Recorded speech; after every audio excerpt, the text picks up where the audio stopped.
What's going on, guys? So over the past 3 years, we've run, and I'm not even exaggerating, hundreds of live webinars across dozens of different niches for dozens of different clients, and we've generated well over $15 million in cash collected just through our live webinars. So over the next few minutes, I'm going to show you everything that you need to know when it comes to running live webinars and whether or not webinars are a good fit for you or your clients' offers. So let's get right into it. So yeah, guys, like I said, in the past 3 years, we've ran a lot of live webinars. On the left side here, I've attached some of the guys we've worked with or we're still working with on their webinars. But point being is, with the dozens of different clients that we've worked with on their webinars, we've done so in every single niche, all different audience sizes, all different approaches, and all different demographics that we're selling to. And in this video, I'm going to give you all the key takeaways and the step-by-step process that we still use to run live webinars today and crush them for our clients. So question number one is one that I get asked very often. Who is suited to run live webinars? People ask, is my client suited to run live webinars? Am I suited to run live webinars? So I'm going to give you a few pieces of criteria that we look for. Obviously, these aren't make or break. This is just kind of best practice and highest probability for success. So criteria number one is if you have some kind of organic audience. Obviously, you can still make this work with just cold traffic, but it's a lot easier to do if you have some kind of organic audience, even if it's not massive. Two main reasons for that. One is because over the time that you've been posting content, whether it's months or years, you have this pocket of people who are relatively sold on you, they're relatively sold on the offer, but they've just never had that aha moment where it's like, okay, I'm ready to get in now. And usually you'll be able to liquidate that pocket of people on a live webinar pretty easily. Second thing is because you have some kind of organic presence and you have some traffic coming from organic signing up for the webinar and you're posting the whole time leading up to the webinar, you're naturally going to have a higher show rate. So of course, we have other things that I'm going to talk about here to get the show rate higher, but just in general, we found that it's a lot easier to make webinars work if you have some kind of organic audience. Second criteria here is that you've already kind of validated the messaging for your offer and the positioning of the offer on either organic or with another conversion mechanism. So what I mean by this is if you've been consistently running your offer on organic and you've had consistent months and you just want to add some fuel to the fire, great time to start running webinars.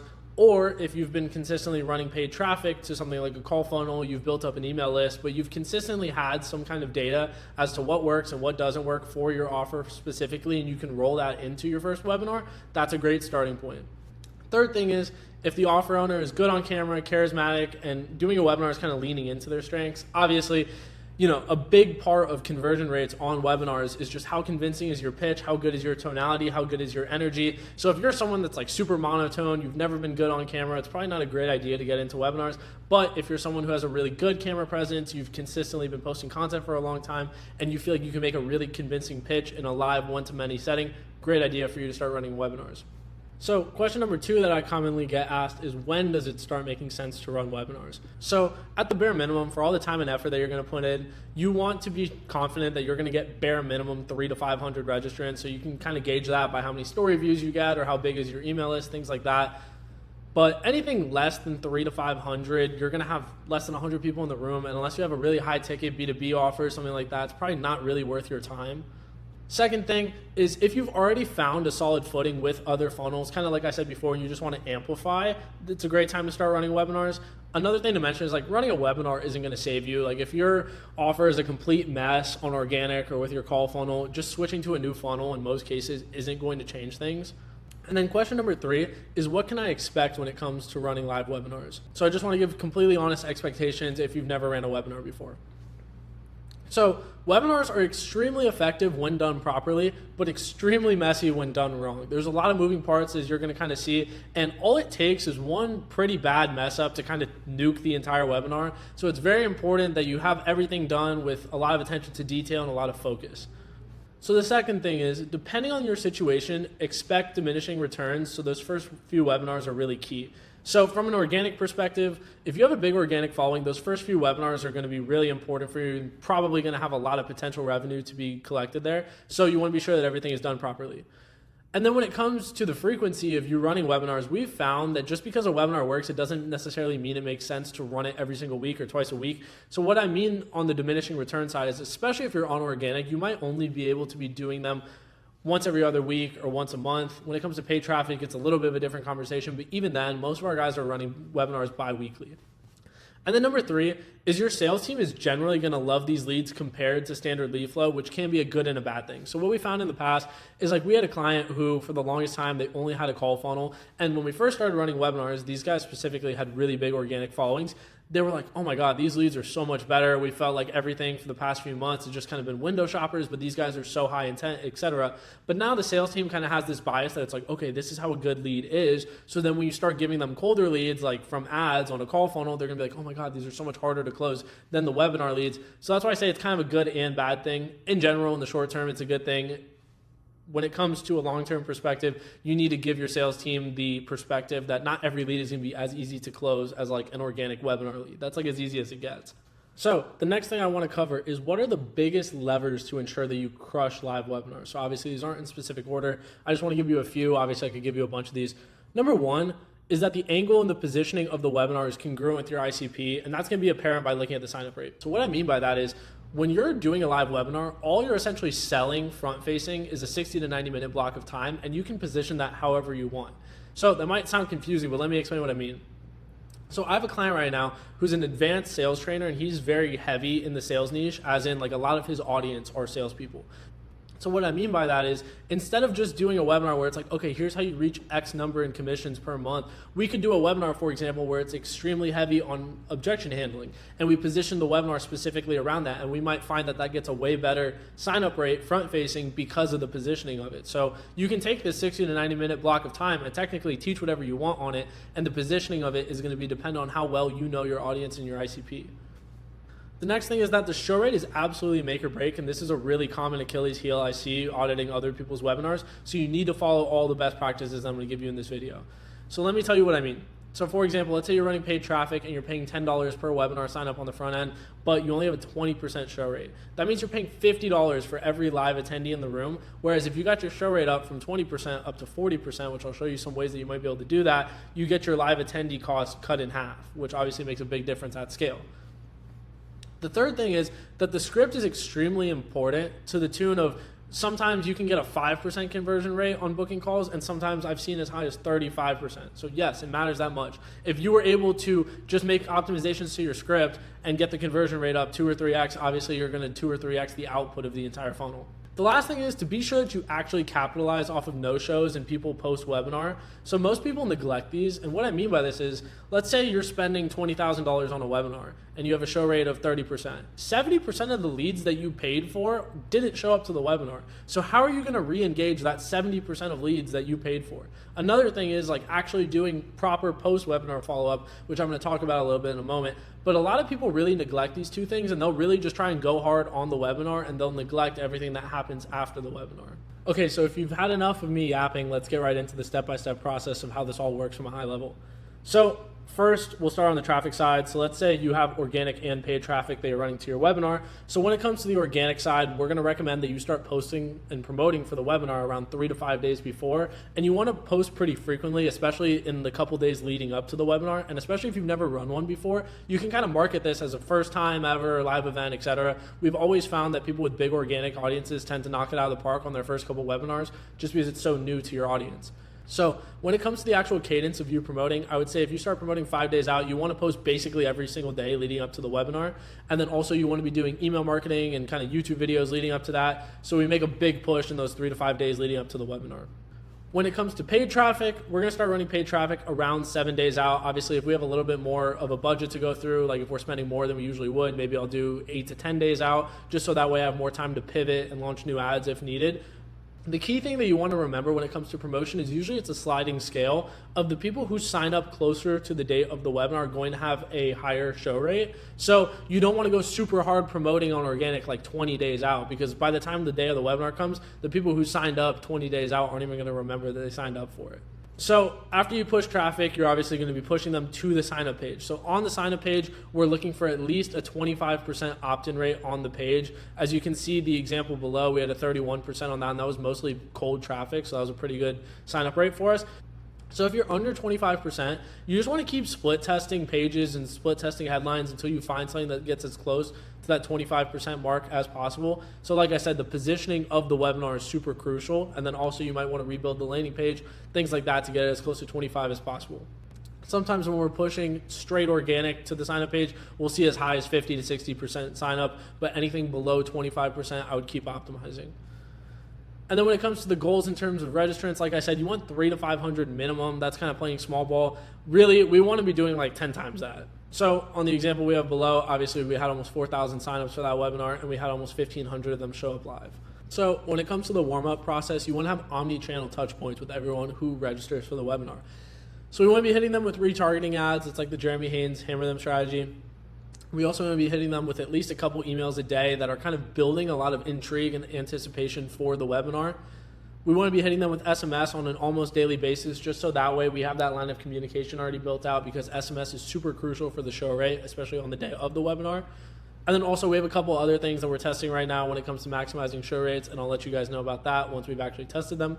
So when it comes to the webinar itself, we want to have a bare minimum 25% show rate. I would say 25%. Anything below that is a disaster. Anything above that, you can probably get higher. But obviously, this is going to depend on what percentage of the traffic showing up to the webinar is cold versus warm. So for example, if it's a webinar that's mostly organic traffic, we could see like a 50 to 60% show rate. If it's one that's mostly cold, it might be 25 to 30. So like I said on the example below, we had almost 40%, which is pretty decent considering most of it was paid traffic. In terms of a retention goal, we want around 80% of the people that show up to the webinar to stay until the pitch. So let's say at the peak of our live attendees, it was like 1,000 people. We want to pitch to at least 800 people, ideally closer to 900. And then in terms of conversion rate, if we're pitching a direct sale on the webinar, like a $497 or a $997 or a $1497, we want to see around 5 to 10% of people that we pitch to convert. So let's say you pitch to 1,000 people, you want to see at least 50 to 100 purchasers. And then if we're pitching a sales call at the end, which is typically what we're doing right now, we want to see at least 10 to 15% of people convert. So if we pitch to 1,000 people and we're pitching a sales call, we want to see at least 100 to 150 qualified calls booked. So with that being said, you can kind of get a feel for how big these webinars can get at scale. Our biggest webinar ever was over $700,000 in cash collected. And in terms of sales calls, I think the highest we've ever done was like 300 qualified calls booked on the same webinar. Like, you can get to see why these webinars get so lucrative if you can get them up to scale. So then when it comes to the post-webinar follow-up, we're going to have 3 different buckets of people here. You're going to have the bucket of people who already converted, the people who didn't show up to the webinar, and the people who attended but didn't convert.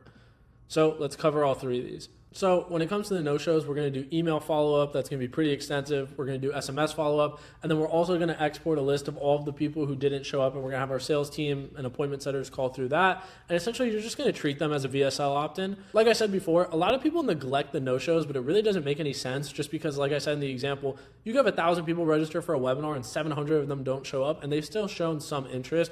So essentially, we just have our sales team treat these people like VSL opt-ins. Obviously, it's not ideal because you're hitting them like a few days after they opted in for the webinar, but there's still some money to be made there.